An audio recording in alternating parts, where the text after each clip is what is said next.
1,80,00,000 से ज़्यादा सब्सक्राइबर्स के साथ 11 लाख करोड़ से भी ज़्यादा के एसेट्स को मैनेज करने वाला national pension system mutual funds industry के 5वें हिस्से के बराबर है। हम इसे एक अनकन्वेंशनल और मॉडर्न गवर्नमेंट इन्वेस्टमेंट स्कीम कह सकते हैं जिसका परफॉर्मेंस डिसेंट रहा है। इनफैक्ट इसकी इक्विटी स्कीम्स म्यूचुअल फंड्स की one of the most popular categories को टफ कंपटीशन दे रही हैं। Hello and welcome to ET money Hindi. ये वीडियो आपको ये समझाने में हेल्प करेगा कि NPS 11 lakh crore worth assets कैसे इन्वेस्ट करता है, जिसमें हमारे और आपके जैसे लोगों का भी कंट्रीब्यूशन है। हम जानेंगे कि एनपीएस इन्वेस्टर्स का पैसा कैसे डिफरेंट एसेट क्लासेस में इन्वेस्ट करता है। So let's get started.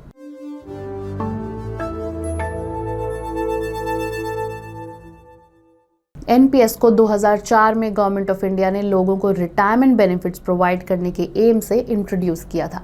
But unlike other government schemes, NPS अपनी इन्वेस्टमेंट स्ट्रैटेजीज के टर्म्स में एक मॉडर्न इन्वेस्टमेंट स्कीम है।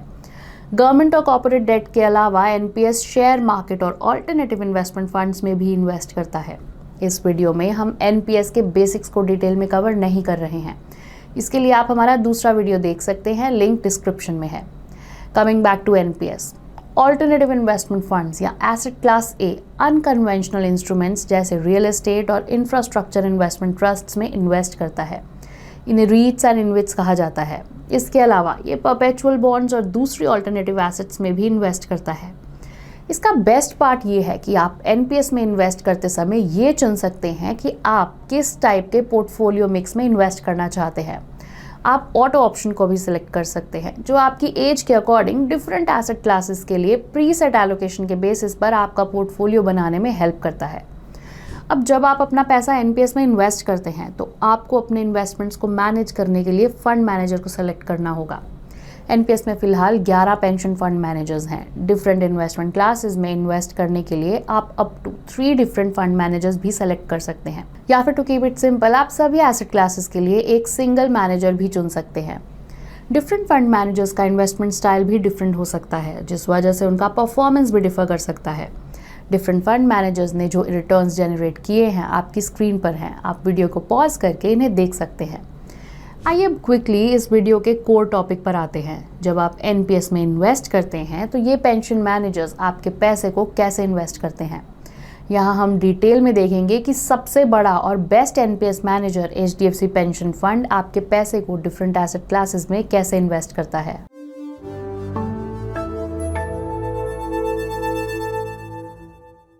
तो जानते हैं कि एचडीएफसी पेंशन आपके पैसे को कैसे इन्वेस्ट करता है।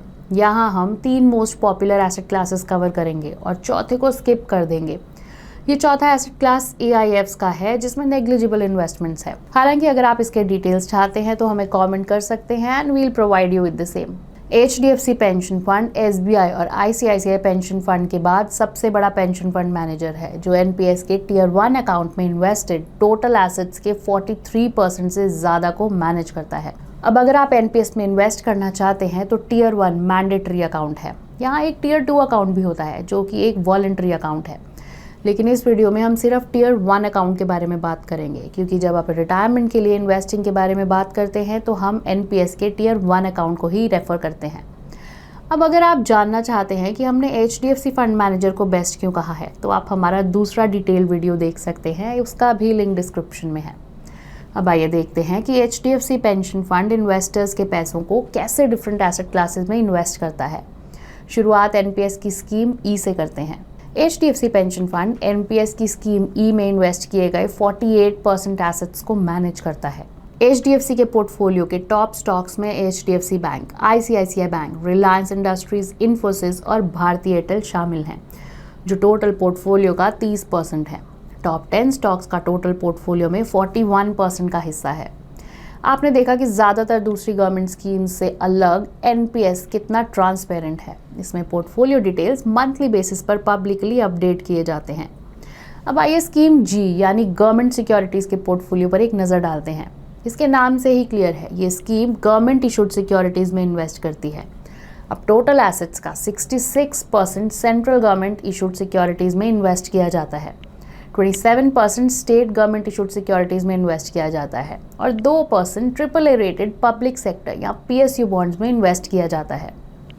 टॉप 5 होल्डिंग्स टोटल पोर्टफोलियो का 48% पार्ट है। Major part of the portfolio is invested in very long term securities. Portfolio की एवरेज मैच्योरिटी मींस इस स्कीम में सभी सिक्योरिटीज के मैच्योरिटी पीरियड्स का एवरेज जो कि ऑलमोस्ट 19.5 ईयर्स है। क्योंकि स्कीम जी गवर्नमेंट सिक्योरिटीज में इन्वेस्ट करती है, इसीलिए एनपीएस के 4 एसेट क्लासेस में से सेफेस्ट एसेट क्लास इसे माना जा सकता है। इसके बाद हम स्कीम सी मतलब कॉर्पोरेट बॉन्ड्स के इन्वेस्टमेंट पोर्टफोलियो पर आते हैं। सो पोर्टफोलियो का ऑलमोस्ट हाफ कॉर्पोरेट बॉन्ड्स में इन्वेस्ट किया गया है, जहां रिलायंस इंडस्ट्रीज 7.7% होल्डिंग के साथ टॉप पर है।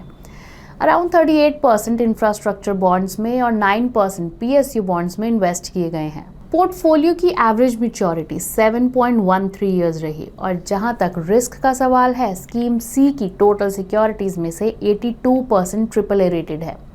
इसके बाद 12.5% डबल ए प्लस रेटेड है। अब नए इन्वेस्टर्स को क्रेडिट रेटिंग के बारे में थोड़ा आइडिया देने के लिए क्रेडिट रेटिंग एजेंसीज इशूअर के डिफॉल्ट की प्रोबेबिलिटी के बेसिस पर डेट सिक्योरिटीज को रेटिंग असाइन करती हैं। या फिर इसे इस तरह से समझें कि डेट या बॉन्ड्स कुछ और नहीं बल्कि ऐसा है जैसे आप इशूअर को पैसा उधार दे रहे हैं। इस केस में ये प्राइवेट कंपनीज या गवर्नमेंट की पब्लिक सेक्टर कंपनीज हो सकती है। अब बोरोवर जिसे इशूअर ऑफ द सिक्योरिटीज भी कहा जाता है कि डिफॉल्ट करने के चांसेस क्या है, इसी के बेसिस पर क्रेडिट रेटिंग्स दी जाती हैं। जहां triple A rating highest rating है which means chances of default are the lowest. और इसी के साथ हम इस वीडियो के एंड पर आ गए हैं। Hope you liked it. हमारे चैनल को लाइक और सब्सक्राइब करना ना भूलें and we'll be back with another insightful video soon. Mutual fund investments are subject to market risks. Read all scheme related documents carefully.